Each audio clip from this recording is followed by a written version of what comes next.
What's going on, Wolfpack Nation? We are back for part 2, y'all, of our conversation here with Kenton GIbbs here from Locked On Wolfpack, baby. And if you haven't checked out part 1 yet, make sure to go and do that first and foremost, and then come right back here, y'all, where we continue on with this conversation about NC State football, y'all.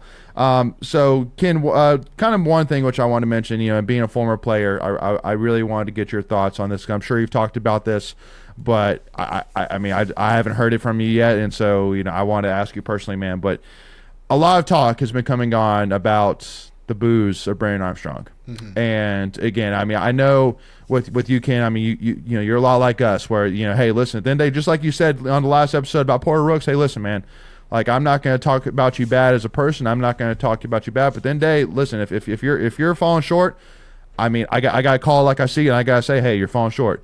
And at the end of the day, I'm sitting here with Brennan, and I'm saying, listen, you haven't played great. Now at the end of the day, can we talk about, has he gotten the best shot?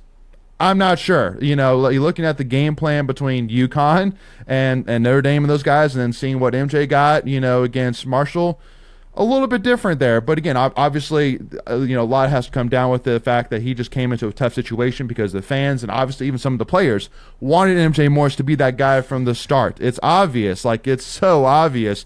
And so, and then he comes in for 2 plays, immediately gets booed. And, of course, people say, we're booing at the coaches. And I'm saying, okay, some of you maybe were, but I'm also sitting here saying you guys from the get-go and for the longest time have been chanting MJ's name, have been saying, put MJ in.